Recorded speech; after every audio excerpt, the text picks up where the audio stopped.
నగరంలో gas cylinder కొరత తీవ్రంగా కనిపిస్తుంది. గ్యాస్ కోసం ప్రజలు గంటల తరబడి ఏజెన్సీల ముందు పడిగాపులు కాస్తున్నారు. సిలిండర్ సరఫరా ఆలస్యం కావడంతో వినియోగదారులు తీవ్ర అసహనానికి గురవుతున్నారు.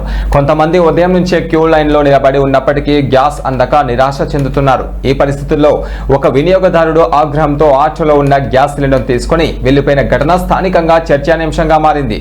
ఇక సరఫరా లోపం కారణంగా ఇలాంటి ఘటనలు జరుగుతున్నాయని ప్రజలు ఆందోళన వ్యక్తం చేస్తున్నారు.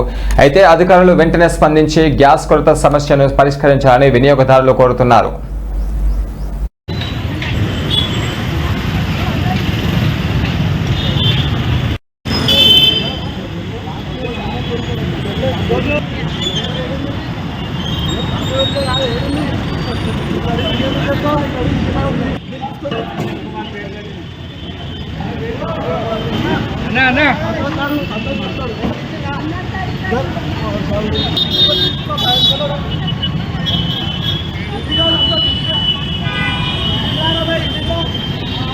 Tidak.